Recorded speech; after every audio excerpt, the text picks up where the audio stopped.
ನೀವು ನೋಡ್ತಾ ಇದ್ದೀರಾ ಬೀದರ್ ವೀರ ನ್ಯೂಸ್ ಕನ್ನಡ ಚಾನೆಲ್. ಚುಡುಗುಪ್ಪ ವಿದ್ಯಾರ್ಥಿಗಳು ವಿದ್ಯಾಭ್ಯಾಸದ ಕಡೆ ಗಮನ ಹರಿಸಿ ಪರೀಕ್ಷೆಯ ಸಮಯ ಸಮೀಪಿಸುತ್ತಿರುವುದರಿಂದ ಮಕ್ಕಳು ಟಿವಿ ಮೊಬೈಲ್ ವೀಕ್ಷಣೆ ಕಡಿಮೆ ಮಾಡಿ ವಿದ್ಯಾಭ್ಯಾಸದ ಕಡೆಗೆ ಹೆಚ್ಚಿನ ಗಮನ ನೀಡಬೇಕು. ಈ ಬಗ್ಗೆ ಪೋಷಕರು ಗಮನ ಹರಿಸಬೇಕು ಎಂದು ವಿಷಯ ಪರಿವೀಕ್ಷಕ ಗುಂಡಪ್ಪ ಹುಡ್ಕೆ ಹೇಳಿದ್ದರು. ಪಟ್ಟಣದ ವಿದ್ಯಾವಿಜ್ಞಾನ ಪ್ರಾಥಮಿಕ ಹಾಗೂ ಜ್ಞಾನ ದರ್ಶನ ಪ್ರೌಢಶಾಲೆಯಲ್ಲಿ ಹಮ್ಮಿಕೊಂಡಿದ್ದ 10ನೇ ತರಗತಿ ವಿದ್ಯಾರ್ಥಿಗಳು ಬೀಳ್ಕೊಡುಗೆ ಸಮಾರಂಭ ಹಾಗೂ ರಾಷ್ಟ್ರೀಯ ವಿಜ್ಞಾನ ದಿನಾಚರಣೆ ಕಾರ್ಯಕ್ರಮ ಉದ್ಘಾಟಿಸಿ ಮಾತನಾಡುತ್ತಾ ತಿಳಿಸಿದ್ದರು. ವಿದ್ಯಾರ್ಥಿಗಳಿಗೆ ಪರೀಕ್ಷಾ ಸಮಯ ಹತ್ತಿರ ಬರುತ್ತಿದ್ದು, ಈ ಸಮಯದಲ್ಲಿ ಓದಿನ ಕಡೆಗೆ ಹೆಚ್ಚಿನ ಗಮನ ಹರಿಸಿದ್ದರೆ ಒಳ್ಳೆಯ ಫಲಿತಾಂಶ ಪಡೆಯಬಹುದು.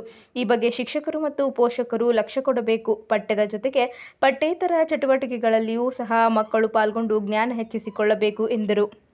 ಸಾವಿತ್ರಿಬಾಯಿ ಫೂಲೆ ಶಿಕ್ಷಕಿಯರ ಸಂಘದ ತಾಲೂಕಾಧ್ಯಕ್ಷೆ ಪ್ರಮೀಳಾ ರೆಡ್ಡಿ ಮಾತನಾಡಿ, ಜೀವನಕ್ಕೆ ಶಿಕ್ಷಣ ಮುಖ್ಯ. ಜೀವನದಲ್ಲಿ ಗಳಿಸಿದ ಆಸ್ತಿ ಸಂಪತ್ತು ಬೇರೆಯವರ ಪಾಲಾಗಬಹುದು, ಆದರೆ ಕಲಿತ ಶಿಕ್ಷಣ ಮಾತ್ರ ಬೇರೆಯವರ ಪಾಲಾಗುವುದಿಲ್ಲ. ವಿದ್ಯಾರ್ಥಿಗಳು ಜೀವನದಲ್ಲಿ ಗುರಿ ಇಟ್ಟುಕೊಂಡು ಸಾಧನೆ ಮಾಡಬೇಕು. ಸಾಧನೆ ಮಾಡಿದವರ ಇತಿಹಾಸ ಅರಿತುಕೊಳ್ಳಬೇಕು. ಸಾಧನೆ ಹಿಂದಿನ ರಹಸ್ಯಗಳು ಅರಿತುಕೊಳ್ಳುವ ಮೂಲಕ ಉನ್ನತ ಸಾಧನೆಗೆ ಪ್ರಯತ್ನಿಸಬೇಕು ಎಂದು ಸಲಹೆ ನೀಡಿದ್ದರು.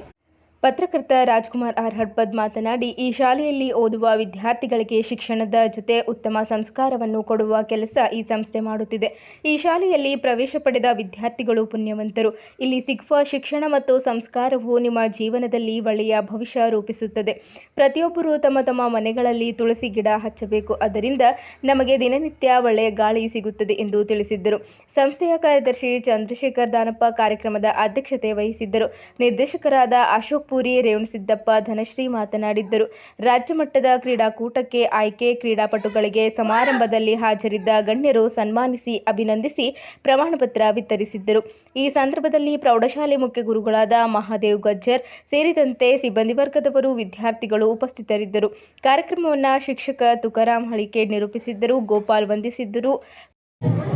ಜ್ಞಾನ ದರ್ಶನ ಪ್ರೌಢಶಾಲೆಯಲ್ಲಿ ಇಂದು ಹಮ್ಮಿಕೊಂಡಿರುವಂತಹ ಬೀಳ್ಕೊಡುಗೆ ಸಮಾರಂಭ ಮತ್ತು ರಾಷ್ಟ್ರೀಯ ಪರಿಸರ ದಿನಾಚರಣೆ ಕಾರ್ಯಕ್ರಮದ ಉದ್ಘಾಟಕರು, ನನ್ನ ಪ್ರೀತಿಯ ಗುರುಗಳು, ನನ್ನ ಮಾರ್ಗದರ್ಶಕರು, ನನ್ನ ಹಿತೈಷಿಗಳಾದಂಥ ಗುಂಡಪ್ಪ ಹುಡ್ಗೆ ಸರ್ ಅವರೇ ಮತ್ತು ಸಾವಿತ್ರಿಬಾಯಿ ಫುಲೆ ಸಂಘದ ಚುಡುಗುಪ್ಪ ತಾಲೂಕು ಅಧ್ಯಕ್ಷರು, ಸರ್ಕಾರಿ ಹಿರಿಯ ಪ್ರಾಥಮಿಕ ಶಾಲೆ ಫಾತ್ಮಾಪುರಿನ ಮುಖ್ಯ ಗುರುಗಳು, ಆತ್ಮೀಯ ಸಹೋದರಿಯಾದ ಪ್ರಮೀಳಾ ರೆಡ್ಡಿ ಅವರೇ, ಈ ಒಂದು ಶಿಕ್ಷಣ ಸಂಸ್ಥೆಯ ಕಾರ್ಯದರ್ಶಿಗಳು, ಆತ್ಮೀಯರು ಆದ ಚಂದ್ರಶೇಖರ್ ಸರ್ ಅವರೇ, ಪೂರಿ ಸರ್ ಅವರೇ, ರೇವಣಸಿದ್ದಪ್ಪ ಸರ್ ಅವರೇ ಮತ್ತು ಈ ಶಾಲೆಯ ಪ್ರೌಢಶಾಲೆಯ ಮುಖ್ಯ ಗುರುಗಳು, ಆತ್ಮೀಯ ಸ್ನೇಹಿತರಾದ ಮಹಾದೇವ್ ಗುಜ್ಜರ್ ಅವರೇ, ಗೋಪಾಲ್ ಅವರೇ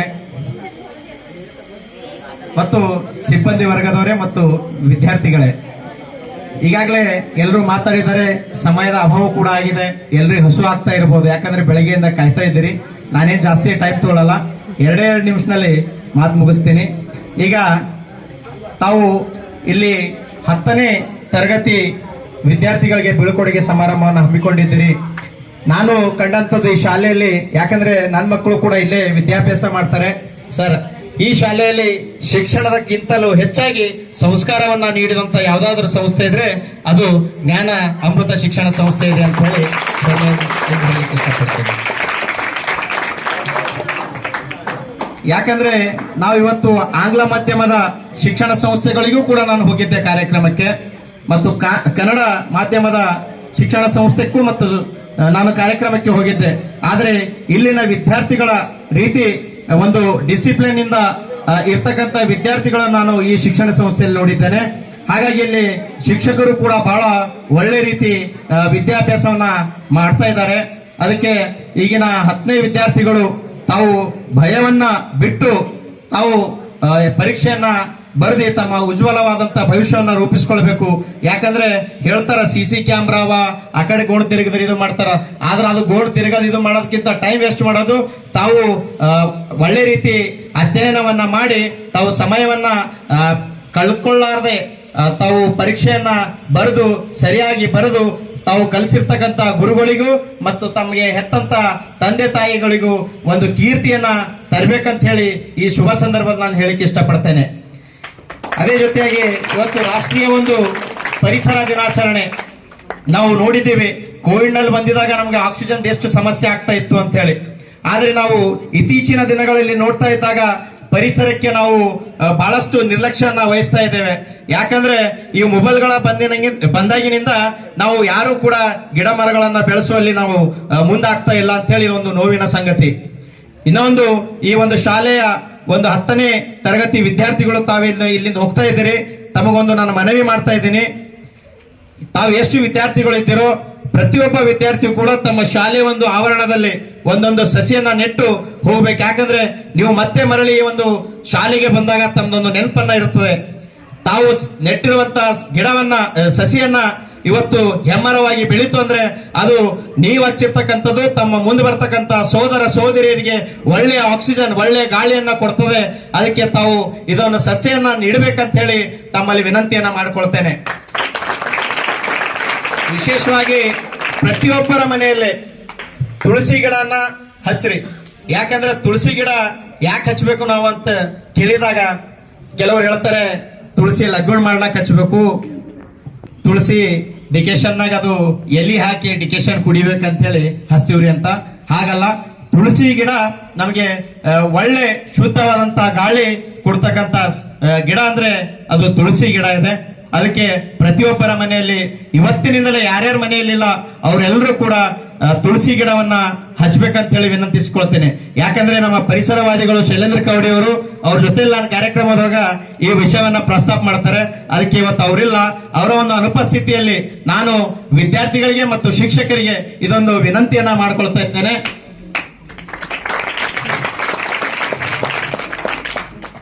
ಯಾಕಂದ್ರೆ ಈಗಾಗಲೇ ಎಲ್ಲರೂ ಕೂಡ ಮಾತಾಡಿದ್ದಾರೆ. ಇನ್ನು ಮಾತಾಡ್ಬೇಕಂದ್ರೆ ಕೂಡ ಯಾಕೆ ಮಕ್ಕಳು ಬೆಳಗ್ಗೆಯಿಂದ ಪಾಪ ಸಮಯ ಕೂಡ ಆಗ್ತಾ ಇದೆ. ಯಾಕ ಹಸು ಮೊದಲಿನ ಬಿಸಿಲಷ್ಟು ಜಾಸ್ತಿ, ಹೊಟ್ಟಿ ಬಗಬಾಗ ನಮಗೆಲ್ಲ ನಿಮ್ಗೆ ಅನ್ನೋದೇನು. ಅದಕ್ಕಾಗಿ ಮತ್ತೆ ನಾನು ಮುಂದೆ ಅವಕಾಶವನ್ನ ಸಿಕ್ಕಾಗ ಮಾತನಾಡಲಿಕ್ಕೆ ಇಷ್ಟಪಡ್ತೇನೆ. ಈಗ ಒಂದೆರಡು ಮಾತನಾಡಲು ಅವಕಾಶ ಕೊಟ್ಟಿರುವಂತಹ ವೇದಿಕೆ ಮೇಲೆ ಆಸನಾಗಿರುವ ಎಲ್ಲ ಗಣ್ಯ ವ್ಯಕ್ತಿಗಳಿಗೂ ಮತ್ತು ಈ ಒಂದು ಸಂಸ್ಥೆಯ ಎಲ್ಲ ನಿರ್ದೇಶಕರಿಗೂ, ಅಧ್ಯಕ್ಷರಿಗೂ, ಕಾರ್ಯದರ್ಶಿಗಳಿಗೂ ಮತ್ತು ಎಲ್ಲ ಸಿಬ್ಬಂದಿ ವರ್ಗದವರಿಗೂ ಮತ್ತು ಮುದ್ದು ಮಕ್ಕಳಿಗೂ ನಾನು ವಂದನೆಯನ್ನ ಸಲ್ಲಿಸುತ್ತಾ ನನ್ನ ಭಾಷಣಕ್ಕೆ ವಿರಾಮವನ್ನು ನೀಡುತ್ತೇನೆ. ಜೈ ಹಿಂದ್, ಜೈ ಕರ್ನಾಟಕ.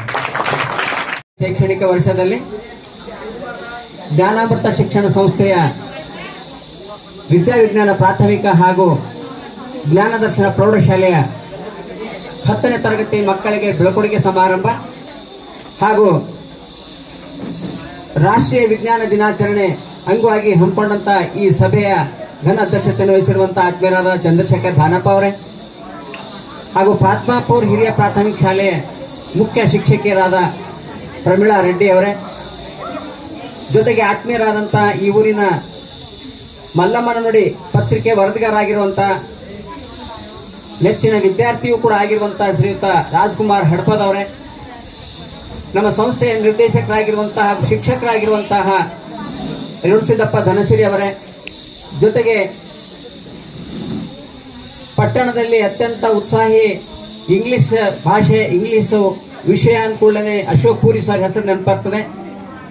ಆತ್ಮೀಯ ಉಪನ್ಯಾಸಕ ಪೂರಿ ಸರ್ ಅವರೇ, ಜೊತೆಗೆ ಈ ಶಾಲೆಯ ಮುಖ್ಯ ಶಿಕ್ಷಕರಾದ ಮಹಾದೇವ್ ಸರ್ ಅವರೇ, ಗೋಪಾಲ್ ಸರ್ ಅವರೇ, ಎಲ್ಲ ಸಹ ಶಿಕ್ಷಕ ಬಂಧುಗಳೇ, ಶಿಕ್ಷಕಿಯರೇ, ಭವಿಷ್ಯದ 10ನೇ ತರಗತಿ ಮತ್ತು ನಮ್ಮ ಶಾಲೆಯಲ್ಲಿ ಉತ್ತಮವಾದ ಫುಟ್ ಪ್ರಿಂಟ್ಸ್ ಅನ್ನು ಬಿಟ್ಟು ಹೋಗಲು ನೆಚ್ಚಿರುವಂತಹ 10ನೇ ತರಗತಿಯ ಆತ್ಮೀಯ ವಿದ್ಯಾರ್ಥಿ ಮಿತ್ರರೇ, ತಮ್ಮೆಲ್ಲರಿಗೆ ಮಧ್ಯಾಹ್ನ ನಮಸ್ಕಾರ. ಮುದ್ಮಕ್ಕಳೇ, ಇಲ್ಲಿಯವರೆಗೆ ನಮ್ಮ ಸಂಸ್ಥೆಯ ಅಡಿಯಲ್ಲಿ ವಿದ್ಯಾಭ್ಯಾಸವನ್ನು ಮಾಡು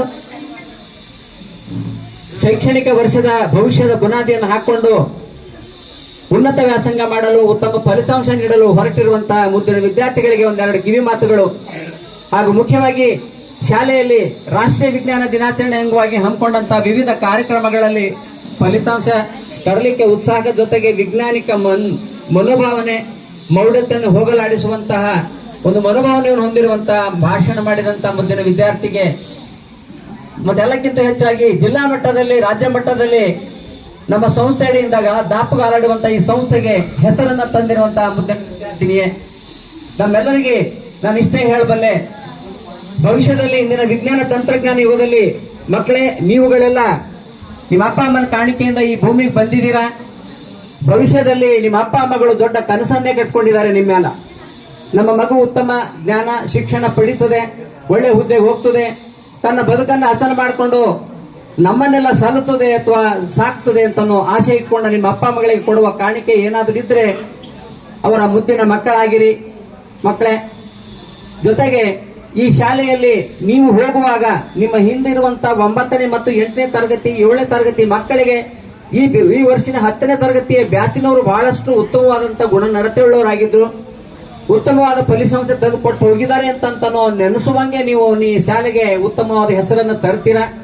ನಿಮ್ಮ ಅಪ್ಪ ಮಗಳಿಗೆ ಮುದ್ದಿನ ವಿದ್ಯಾರ್ಥಿಗಳು ನಮ್ಮ ಶಿಕ್ಷಕರಿಗೆ ಆಗ್ತೀರಾ ಅಂತ ಆಶಯ ನಂದಾಗಿದೆ. ಮಕ್ಕಳೇ, ಇಂದಿನ ವಿಜ್ಞಾನ ತಂತ್ರಜ್ಞಾನದಲ್ಲಿ ನೀವುಗಳು ಬಹಳಷ್ಟು ಪುಣ್ಯ ಮಾಡಿ ಹುಟ್ಟಿದ್ದೀರಾ ಅಂತ ಅನಿಸ್ತದೆ. ಯಾಕಂದ್ರೆ ಹಿಂದಿನ ಕಾಲದಲ್ಲಿ ಅಂದ್ರೆ 50-60 ವರ್ಷಗಳ ಹಿಂದೆ ಹುಟ್ಟಿ ಬದುಕನ್ನು ಕಟ್ಕೊಂಡಂತವರಿಗೆ ಬಹಳಷ್ಟು ಕಷ್ಟ ಇತ್ತು. ಆದ್ರೆ ನೀವುಗಳೆಲ್ಲ ಹೀಗೆ ನಾವು ಕಷ್ಟಪಟ್ಟಂತೆ ನೀವು ಕಷ್ಟಪಡಬೇಕಾಗಿಲ್ಲ. ಏಕೆಂದ್ರೆ ಇಂದಿನ ವ್ಯವಸ್ಥೆಯಲ್ಲಿ ಆ ವ್ಯವಸ್ಥೆಯನ್ನು ಸದುಪಯೋಗ ಮಾಡಿಕೊಂಡು ನೀವುಗಳೆಲ್ಲ ಬಹಳಷ್ಟು ಇಷ್ಟಪಟ್ಟು ಓದಬೇಕಾಗಿದೆ. ಹೆಂಗ್ ಓದಬೇಕಾಗಿದೆ? ನೀವೆಲ್ಲ ಇಷ್ಟಪಟ್ಟು ಓದಬೇಕಾಗಿದೆ. ಯಾಕಂದ್ರೆ ಫೆಸಿಲಿಟಿಗಳೆಲ್ಲ ನಿಮಗೆ ಸಿಗ್ತಾ ಇದಾವೆ. ಇವತ್ತ ಅಧ್ಯಯನ ಮಾಡಬೇಕು ಅಧಿಕಾರರಂತ ಶ್ರೀ ರಾಜ್ಕುಮಾರ್ ಹಡಪದ್ ಸರ್ ಅವರೇ ಹಾಗೂ ಈ ಸಂಸ್ಥೆಯ ಕಾರ್ಯದರ್ಶಿಗಳಾದಂತ ಶ್ರೀ ಚಂದ್ರಶೇಖರ್ ದಾನಪ್ಪ ಸರ್ ಅವರೇ ಹಾಗೂ ರೇವಣ್ ಸಿದ್ದಪ್ಪ ಸರ್ ಅವರೇ ಹಾಗೂ ಅಶೋಕ್ ಪೂರೆ ಸರ್ ಅವರೇ ಹಾಗೂ ಪ್ರೌಢಶಾಲೆಯ ಮುಖ್ಯ ಗುರುಗಳಾದಂತ ಶ್ರೀ ಮಾದೇವ್ ಸರ್ ಅವರೇ ಹಾಗೂ ಮತ್ತೊಬ್ಬ ಮುಖ್ಯ ಗುರುಗಳಾದಂತ ಗೋಪಾಲ್ ಸರ್ ಅವರೇ ಹಾಗೂ ಈ ಸಂಸ್ಥೆಯ ಎಲ್ಲಾ ಸಿಬ್ಬಂದಿ ವರ್ಗದವರೇ ಹಾಗೂ ಎಲ್ಲಾ ಮುದ್ದು ಮಕ್ಕಳೇ, ಎಲ್ಲರಿಗೂ ಕೂಡ ನನ್ನ ಮಧ್ಯಾಹ್ನದ ನಮಸ್ಕಾರಗಳನ್ನು ತಿಳಿಸುತ್ತಾ, ಇಂದು ನಿಮ್ಮ ಶಾಲೆಯಲ್ಲಿ 10ನೇ ತರಗತಿ ವಿದ್ಯಾರ್ಥಿಗಳ ಬೀಳ್ಕೊಡುಗೆ ಸಮಾರಂಭ, ಅದರ ಜೊತೆಗೆ ರಾಷ್ಟ್ರೀಯ ವಿಜ್ಞಾನ ದಿನಾಚರಣೆಯನ್ನು ಕೂಡ ಹಮ್ಮಿಕೊಂಡಿದ್ದೀರಾ. ತುಂಬಾ ಸಂತೋಷ. ನನಗ ಇದಕ್ಕೆ ಆಹ್ವಾನ ಕೊಟ್ಟಿದ್ದಕ್ಕಾಗಿ ಕೂಡ ನಾನು ಇದಕ್ಕೆ ನಿಮಗೆ ಚಿರಋಣಿ ಅಂತ ಹೇಳ್ತಾ, ನಾನು ಒಂದು 10ನೇ ತರಗತಿ ವಿದ್ಯಾರ್ಥಿಗಳ ಬೀಳ್ಕೊಡುಗೆ ಸಮಾರಂಭವನ್ನು ಕುರಿತು ಮಾತಾಡ್ತೀನಿ. 10ನೇ ತರಗತಿ ಅಂದ್ರೆ ಒಂದು ಟರ್ನಿಂಗ್ ಪಾಯಿಂಟ್ ಅಂತ ಹೇಳ್ಬೋದು. ಯಾಕಂತಂದ್ರೆ ಯಾವುದೇ ನಾವೊಂದು ಮುಂದಿನ ಕೋರ್ಸ್ಗೆ ಹೋಗ್ಬೇಕಾದ್ರೆ 10ನೇ ತರಗತಿಯಲ್ಲಿ ಏನು ನಾವು ಪರ್ಸೆಂಟೇಜ್ ತಗೊಂಡಿರ್ತೇವಲ್ಲ ಅದೇ ಒಂದು ನಮಗ ಬಹಳ ಇಂಪಾರ್ಟೆಂಟ್ ಅಂತ ಹೇಳ್ಬೋದು. ನಿಮಗೀಗ ಪೆನ್ ಒಂದು ಗಿಫ್ಟ್ ಆಗಿ ಕೊಟ್ಟಿದ್ದಾರೆ. ಯಾಕೆ ಕೊಟ್ಟಿದ್ದಾರೆ ಅಂತಂದ್ರೆ ಅದೇ ಪೆನ್ನಿಂದ ನಿಮ್ಮ ಒಂದು ಉಜ್ವಲವಾದ ಭವಿಷ್ಯ ಬರೀಲಿ ಅಂತಂದು ನಿಮಗೊಂದು ಪೆನ್ ಗಿಫ್ಟ್ ಆಗಿ ಕೊಟ್ಟಿದ್ದಾರೆ. ಇವತ್ತಿನ ಯುಗದಲ್ಲಿ ಒಂದು ಸ್ಪರ್ಧಾತ್ಮಕ ಯುಗ ಅಂತ ಹೇಳ್ಬೋದು. ಮೊದಲು ನಾವೆಲ್ಲ 10th ಅದು ಇದ್ದಾಗ ನಮ್ಗೆ ಯಾವುದೇ ಒಂದು ಸವಲತ್ತು ಇರಲಿಲ್ಲ. ಸರ್ ಹೇಳಿದಂಗ ಅವ್ರು ಪಟ್ಟಿರ್ಕಿಂತ ಒಂದ್ ಸ್ವಲ್ಪ ನಾವು ಕಷ್ಟಪಟ್ಟಿದೆವು. ಈಗ ನಮ್ಗಿಂತ ನಿಮಗೊಂದ್ ಸ್ವಲ್ಪ ಕಷ್ಟ ಕಡಿಮೆ. ಯಾಕಂತಂದ್ರೆ ಯಾವುದೇ ಒಂದು ಇನ್ಫಾರ್ಮೇಶನ್ ಬೇಕಂದ್ರೆ ನಿಮಗೆ ಅವಾಗಿಂದ ಅವಾಗ ಮೊಬೈಲ್ದಾಗ ಸಿಗ್ತದ. ಆದ್ರೆ ನಮ್ಮ ಟೈಮಿಗೆ ಹಂಗಿರ್ಲಿಲ್ಲ. ಮೊಬೈಲ್ ಕೂಡ ಇರಲಿಲ್ಲ. ಮೊಬೈಲ್ ಬಂದಿದೆ ನಾನು PUC ಸೆಕೆಂಡ್ ಇರ್ಲಕ್, ಅದು ನೋಕಿಯಾ ಕೀಪ್ಯಾಡ್ ಮೊಬೈಲ್ ಬಂದಿತ್ತು. ಅದಕ್ಕೆ ಎಲ್ಲೋ ಒಂದು ಯಾರ ಹತ್ರ ಇತ್ತು ಅಂತಂದ್ರೆ ಅದೇ ಅವ್ರಿಗೆ ಯಾರೋ ಹಿಂಗ ರಿಚ್ ಪರ್ಸನ್ ಇರ್ತಾರಲ್ಲ ಅಂತವ್ರ ಕಡೆ ಅಷ್ಟೇ ಅದು ನೋಕಿಯಾ ಕೀಪ್ಯಾಡ್ ಮೊಬೈಲ್ ಇರ್ತಿತ್ತು. ಅದು ಆಪರೇಟ್ ಮಾಡೋದಂದ್ರೆ ನಾವೆಲ್ಲ ಅವ್ರಿಗೆ ಹೆಂಗೆಂಗೋ ನೋಡ್ತಿದ್ದ ಅಂದ್ರೆ ಅವ್ರ ಹತ್ರ ಮೊಬೈಲ್ ಅದಲ್ಲ ಅಂತ ಒಂದು ರೀತಿ ಅವ್ರಿಗೆ ರೆಸ್ಪೆಕ್ಟ್ ಕೊಟ್ಟು ನೋಡ್ತಿದ್ದೇವೆ. ಆದ್ರೆ ಈಗ ಹಂಗಲ್ಲ, ಸ್ಮಾರ್ಟ್ ಫೋನ್ ಇವೆ. ನಿಮ್ಗೆ ಯಾವುದೇ ಒಂದು ಇನ್ಫಾರ್ಮೇಶನ್ ಬೇಕಂದ್ರೆ ಕಟ್ ಅಂತ ಒಂದು ಯೂಟ್ಯೂಬ್ದಾಗ ಅಥವಾ ಗೂಗಲ್ದಾಗ ಸರ್ಚ್ ಮಾಡಿದ್ರೆ ಆದ ತಕ್ಷಣ ನಿಮಗದು ಸಿಗ್ತದ. ಆಗಿನ ಕಾಲದಾಗ ನಾವು ಬಹಳ ಕಷ್ಟಪಟ್ಟು, ನಾನಂತೂ ವಿದ್ಯಾರ್ಥಿ, ನಮ್ಮ ತಂದೆ ತಾಯಿ ಕೂಡ ಗೌರ್ಮೆಂಟ್ ಸರ್ವೆಂಟೇ. ನಾನು ಕಷ್ಟಪಡಂತ ಅವಶ್ಯಕತೆ ಇರಲಿಲ್ಲ ಅನಿಸ್ತದ. ಆದರೂ ಕೂಡ ನನಗೊಂದು ಗುರಿ ಇತ್ತು. ನಮ್ಮ ತಂದೆ ಕೂಡ ಒಂದು ಟೀಚರೇ, ಸಾಹಿತಿಗಳು ಕೂಡ. ಅವ್ರು ನಮ್ಮ ತಂದೆ ಯಾವಾಗಲೂ ಹೇಳ್ತಿದ್ರು, ನೋಡು ನಮ್ಮ ತಂಗಿ ಅಂತ ಕರಿತಿದ್ರು, ನೋಡ್ ತಂಗಿ ನಾನು ಒಂದು MA ಮಾಡಿದ್ರೆ ನನ್ಕಿಂತ ಜಾಸ್ತಿ ಓದ್ಬೇಕು, ನೀ ಡಬಲ್ MA ಮಾಡಬೇಕು ಅಂತ ಯಾವಾಗಲೂ ಹೇಳ್ತಾ ಇದ್ರು. ಅದೇ ರೀತಿ ನಾನು ಕೂಡ, ನನ್ನ ಮ್ಯಾರೇಜ್ ಆಗಿದ್ದು 18 ವರ್ಷಕ್ಕೆ. PUC ಸೆಕೆಂಡ್ ಇಯರ್ ಕಂಪ್ಲೀಟ್ ಆದ ತಕ್ಷಣ ಮ್ಯಾರೇಜ್ ಆಗಿತ್ತು. ಆದರೂ ಕೂಡ ನಾನು ಎಜುಕೇಶನ್ ಎಲ್ಲೂ ಸ್ಟಾಪ್ ಮಾಡಿಲ್ಲ. ಮ್ಯಾರೇಜ್ ಆಗಿದ್ಮೇಲೆ BA ಮಾಡ್ದೆ, B.Ed ಮಾಡ್ದೆ, MA ಹಿಸ್ಟ್ರಿ ಮಾಡ್ದೆ, MA ಕನ್ನಡ ಮಾಡ್ದೆ, ಜಾಬ್ ಆಗಿತ್ತು. ಜಾಬ್ ಆದರೂ ಕೂಡ ನಾನು ಎಜುಕೇಶನ್ ಕಂಪ್ಲೀಟ್ ಇತ್ತು. ಅಂದ್ರೆ ನಾವು ಒಂದು ಛಲ, ನಮ್ಮ ಮನಸ್ಸಿನಾಗ ಒಂದು ಛಲ ಇತ್ತು, ನಾವು ಮಾಡೇ ತೀರ್ಬೇಕು ಅಂತ ಒಂದು ಛಲ ಇತ್ತು ಅಂದ್ರೆ ನಾವು ಏನು ಬೇಕಾಗಿದ್ದು ಅದು ಮಾಡ್ಬೋದು. ನಾನು ಈ ಒಂದು ಸ್ಟೇಜಿಗೆ ಬರ್ಬೇಕಾದ್ರೆ ನಾನು ಪಟ್ಟಿದ ಕಷ್ಟ ಅಷ್ಟಿಷ್ಟಲ್ಲ, ಬಹಳಷ್ಟು ಕಷ್ಟಪಟ್ಟು ನಾ ಈ ಸ್ಟೇಜಿಗೆ ಬರ್ಬೇಕಾದ್ರೆ. ಅಂದ್ರೂ ಎಲ್ಲೂ ನಾನು ಬಿಟ್ಟಿಲ್ಲ. ನಾವು ಎಷ್ಟು ಕಷ್ಟಪಡ್ತೇವಲ್ಲ, ಯಾವಾಗಲೂ ನಂದೊಂದು ಏನು ಇದು ಅಂತಂದ್ರೆ ಯಾವಾಗಲೂ ನಾವು ಒಂದು ಐಶ್ವರ್ಯಕ್ಕೆ SSC ನಾವು ಬೆನ್ನು ಹತ್ತಬಾರ್ದು. ನಾವು ಕಷ್ಟಪಟ್ಟೇವಂದ್ರೆ ಅದೇ ನಮ್ಮ ಬೆನ್ನು ಹತ್ತು ಬರ್ತಾ ಇರಬೇಕು ಅಂತ. ಈಗ ಸಾಕಷ್ಟು ನಾವೊಂದು ಸ್ಕೂಲ್ ಮುಖ್ಯ ಶಿಕ್ಷಕಿಯಾಗಿ, ಒಂದು ಸಾವಿತ್ರಿಬಾಯಿ ಫುಲೆ ಸಂಘದ ಅಧ್ಯಕ್ಷೆಯಾಗಿ, ಮತ್ತು ಪ್ರಾಥಮಿಕ ಶಾಲಾ ಶಿಕ್ಷಕರ ಸಂಘದ ಉಪಾಧ್ಯಕ್ಷೆಯಾಗಿ, ಮತ್ತು ಟೀಚರ್ಸ್ಗಳಿಗೆ ಕೂಡ ಒಂದು ತರಬೇತಿ ಕೊಡುವಂತ ಸಂಪನ್ಮೂಲ ಅಂದ್ರೆ ರಿಸೋರ್ಸ್ ಪರ್ಸನ್ ಆಗಿ ಕೂಡ ಕೆಲಸ ಮಾಡ್ತೀನಿ. ಇಷ್ಟೆಲ್ಲ ಮಾಡ್ಬೇಕಾದ್ರೆ ನಾನು ಪಡ ಕಷ್ಟ ಅಷ್ಟಿಷ್ಟಲ್ಲ. ಈಗೂ ಕೂಡ ಈಗೂ ಕೂಡ ಮನೆಗೆ ಹೋದ್ರು ಕೂಡ ನಾ ಸ್ಕೂಲ್ ವರ್ಕ್ ಮಾಡ್ತಾ ಇರ್ತೀನಿ. ಅಂದ್ರೆ ಯಾವಾಗ್ನೂ ಕೂಡ ನಾವು ಕಷ್ಟ ಪಡ್ತಾ ಇದ್ರೆ ಅದು ನಮ್ದು ಯಶಸ್ಸು ಕೂಡ ನಮ್ ಬೆನ್ನತ್ತ ಬರ್ತಾ ಇರ್ತದ. ಏನ್ ನಾವು ಈಗಿನ ಮಕ್ಕಳು ಹೆಂಗ್ ಮಾಡ್ತಾರೆ, ನನ್ನ ಮಕ್ಕಳು ಹಿಡ್ಕೊಂಡೇ ಹೇಳ್ತೀನಿ, ಜಾಸ್ತಿ ನಾವು ಯಾರಿಗೆ ಇಂಪಾರ್ಟೆನ್ಸ್ ಕೊಡ್ತೇವೆ ಅಂದ್ರೆ ಮೊಬೈಲಿಗೆ ಇಂಪಾರ್ಟೆನ್ಸ್ ಕೊಡ್ತೇವೆ. ದಯವಿಟ್ಟು ಯಾರು ಕೂಡ ಮೊಬೈಲಿಗೆ ಇಂಪಾರ್ಟೆನ್ಸ್ ಕೊಡ್ಬೇಡ್ರಿ. ಮೊಬೈಲ್ ನೋಡಂತದ್ದು ಒಂದು ಟೈಮ್ ಬರ್ತದ. ನೀವು ಒಂದು ಸ್ಥಾನಕ್ಕೆ ಹೋಗ್ರಿ, ಒಂದ್ ಜಾಬ್ ಅಂತ ಆಗ್ಲಿ ಆಗಿದ್ಮೇಲೆ ನಿಮ್ಗೆ ಏನು ಕೆಲಸ ಇರಲ್ಲ, ನಿಮ್ ಜಾಬ್ ಮುಗಿಸ್ಕೊಂಡು ಹೆಂಗ್ ಬೇಕು ಹೆಂಗೆ ಎಂಜಾಯ್ ಮಾಡ್ಬೋದು. ಅದ್ರ ಜಾಬ್ ಆಗತ್ತಲ್ಲ, ದಯವಿಟ್ಟು ಯಾರು ಮೊಬೈಲ್ ಹೆಚ್ಚಿಗೆ ಇಂಪಾರ್ಟೆನ್ಸ್ ಕೊಡ್ಲಕ್ ಹೋಗ್ಬೇಡ್ರಿ. ಅದಕ್ಕೆ ಏನ್ ಟೈಮ್ ಕೊಡ್ತೀರಿ, ಅದು ಓದೋದಕ್ಕ ಟೈಮ್ ಕೊಟ್ರಿ ಅಂತಂದ್ರ ನೀವು ನಿಮ್ ಜೀವನದಾಗ ಯಶಸ್ವಿ ಆಗ್ಬೋದು. ಯಾಕಂತಂದ್ರ ಈಗ ನಾನ್ ನೋಡ್ಲತ್ತೀನಿ, ನೀವ್ ಎಷ್ಟೇ ಪರ್ಸೆಂಟೇಜ್ ಕವರ್ ಮಾಡಿದ್ರು 90 ಅಬೋ ತೆಗೆದ್ರು ಏನು ವ್ಯಾಲ್ಯೂ ಇಲ್ಲ. 99.99 ತೆಗೆದ್ರೆ ಅದಕ್ಕೆ ವ್ಯಾಲ್ಯೂ ಅದ. ಯಾಕಂದ್ರೆ ಈಗ ಪ್ರತಿಯೊಂದು ಇದ್ರದ ನನ್ನ ಮಗನೇ ನೀಟ್ ರಿಪೀಟ್ ಮಾಡ್ಯಾನ, ನನ್ಗ ಕಷ್ಟ ಗೊತ್ತಾಗ್ಲತ್ತದ. ದಯವಿಟ್ಟು ಬಹಳಷ್ಟು ಕಷ್ಟಪಟ್ಟು ಹೋದ್ರಿ. ಈಗ ಕಷ್ಟಪಟ್ರಿ ಮುಂದೆ ಇಡೀ ಜೀವನ ನಾವು ಲೈಫ್ ಲಾಂಗ್ ಆರಾಮಾಗಿರ್ಬೋದು. ಮತ್ ಈಗ ಯಾರು ಆರಾಮಾಗಿರ್ತೀರಿ, ಲೈಫ್ ಲಾಂಗ್ ಸ್ಟ್ರಗಲ್ ಮಾಡ್ಬೇಕಾಯ್ತು. ಅದಕ್ಕೆ ಈಗ ಏನದ, ಇದು ನಿಮ್ಗ ಇನ್ನು 10th ಎಕ್ಸಾಮ್ ಅವ 21ಕ್ಕ. ಆದಷ್ಟು ಪ್ರಯತ್ನ ಪಟ್ಟು ಈಗ ಯಾವುದಕ್ಕೂ ಚಾನ್ಸ್ ಇಲ್ಲ. ಬಹಳಷ್ಟು ಸ್ಟ್ರಿಕ್ಟ್ ಆಗಿ ನಡೆದವ್ PUC ಎಕ್ಸಾಮು ಮತ್ತು 10th ಎಕ್ಸಾಮು. ನಾನು ಕೂಡ SSLC ಡ್ಯೂಟಿ ಮಾಡೀನಿ. ಬಹಳಷ್ಟು ಎಷ್ಟೋ ಮಕ್ಕಳೆಲ್ಲ ಬರೆಯಲ್ದೇನೆ ಹಂಗೆ ಕುಂತಿರ್ತಾರ. ಅವ್ರಿಗೆ ನೋಡಿ ನಮಗೆ ಹೆಂಗೋ ಒಂಥರ ಫೀಲ್ ಆಯ್ತಾ ಇರ್ತದ, ಮಕ್ಕಳು ಹಂಗೆ ಕುಂತಾರಲ್ಲ, ಒಂದ್ ವರ್ಷ ಇಡೀ ಅವ್ರಿಗೆ ಲಾಸ್ ಆಯ್ತದಲ್ಲ ಅಂತ ನಾವ್ ಏನ್